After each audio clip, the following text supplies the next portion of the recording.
This is what happens when you let good cops be cops.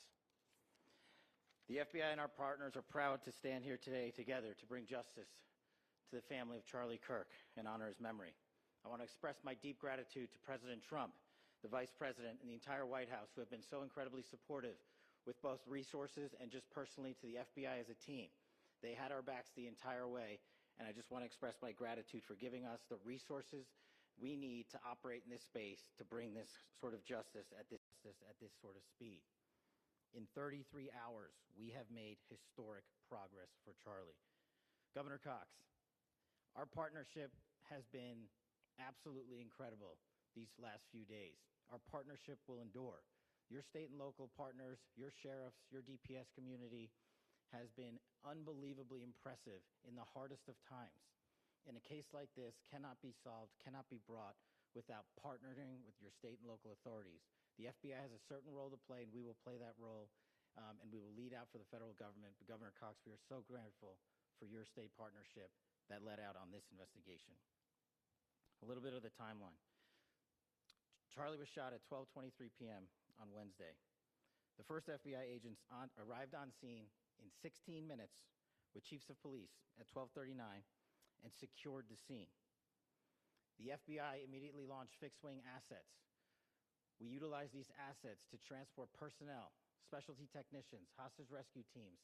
We also utilized these assets to go back and forth from the East Coast and here in Utah to transport forensic evidence and other evidence that will be analyzed and is being analyzed at our FBI laboratories in Quantico and other laboratories, including the ATF. At my direction, the FBI released the first set of FBI photos of the suspect at 10 a.m. local time on 9/11. Then, shortly thereafter, the FBI reward of $100,000 was released at 10:45 a.m. local. Myself and Deputy Director Bongino arrived on the scene at approximately 5:30 p.m.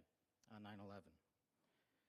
The governor led a press conference last night at approximately 8 p.m., where at my direction, the FBI released a never-before-seen video of the suspect. We also released new images to the public of the suspect. And just last night, the suspect was taken into custody at 10 p.m. local time. In less than 36 hours, 33 to be precise, thanks to the full weight of the federal government and leading out with the partners here in the state of Utah and Governor Cox, the suspect was apprehended in a historic time period.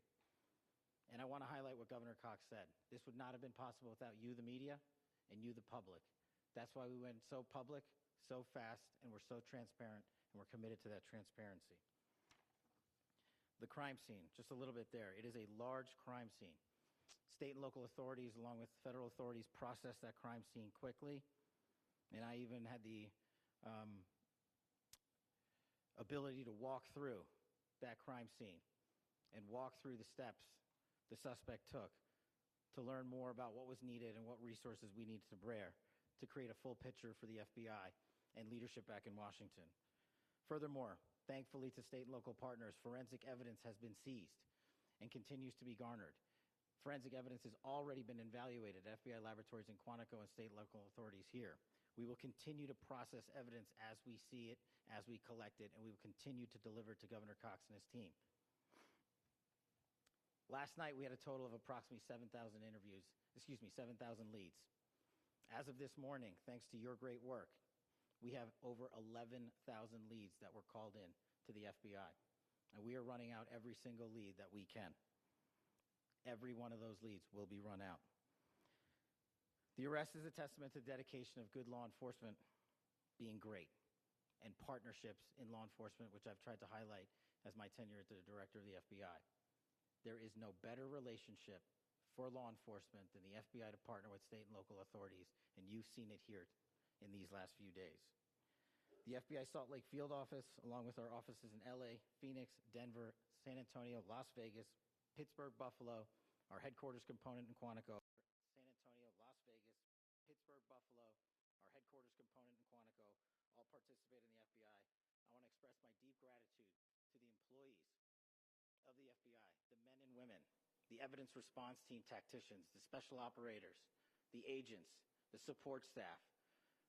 You have done monumental work in historic time when the public, who had a right to demand such an expeditious solving of an investigation, the FBI answered that call diligently, critically important to our nation, and we delivered. And I'm proud to be their leader, and I'm proud to be the director of the FBI.